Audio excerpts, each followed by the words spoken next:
যে একটা মহল তারা বলছে যে নির্বাচিত সরকার যখন আসবে তখন এর ফয়সালা হবে। যে সংগঠন, যে দল বা যে গোষ্ঠী এই কথাটি বলে গেলেন, আমি এই কথার তীব্র নিন্দা জ্ঞাপন করছি।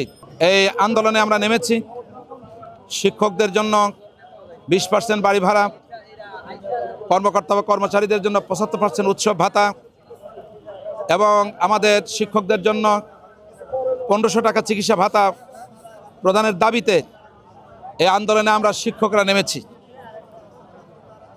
এই শিক্ষকরা বাংলাদেশের সকল জেলা উপজেলা থেকে হাজির হয়েছে।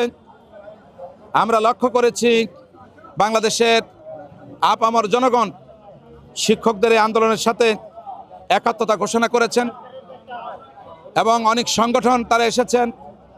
আমরা লক্ষ্য করেছি ঢাকা বিশ্ববিদ্যালয়ের ভিপি সাদেক কায়েম পর্যন্ত এখানে এসে আমাদের শিক্ষকদের সাথে একাত্মতা ঘোষণা করেছেন। বাংলাদেশ জামাত ইসলামী এসেছেন, অন্যান্য দলও এসেছেন, ওলামা একরাম এসেছেন। আমরা তাদের প্রতি কৃতজ্ঞ। কিন্তু অতি দুঃখের সাথে আমরা জানাচ্ছি যে একটা মহল তারা বলছে যে নির্বাচিত সরকার যখন আসবে তখন এর ফয়সালা হবে। যে সংগঠন, যে দল বা যে গোষ্ঠী এই কথাটি বলে গেলেন, আমি এই কথার তীব্র নিন্দা জ্ঞাপন করছি। যে কবে নির্বাচিত সরকার আসবে আর কবে সেই শিক্ষকরা সুবিধা পাবে, আদৌ নির্বাচন কবে হবে সেটা আমরা জানি না, কোন সেশনে হবে সেটা আমরা জানি না। তাহলে যেটা একটা অনিশ্চিত বিষয়, সেই বিষয়কে সামনে নিয়ে এসে শিক্ষকদের এই আন্দোলনটাকে দাবিয়ে দেওয়ার জন্যে, দমন করার জন্যে একটা বড় ধরনের ষড়যন্ত্র বলে আমরা মনে করি। আপনারা কি আমার কথার সাথে একমত?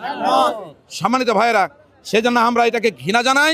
যারা বলেছে নির্বাচিত সরকার সমাধান হবে না, আপনি শিক্ষিত হয়েছেন, আপনাকে লেখাপড়া শেখানো হয়েছে, কোনো শর্তের কোনো বিনিময় কিন্তু আমরা শিখাতে আসি নাই, আমরা শিক্ষা দেইনি।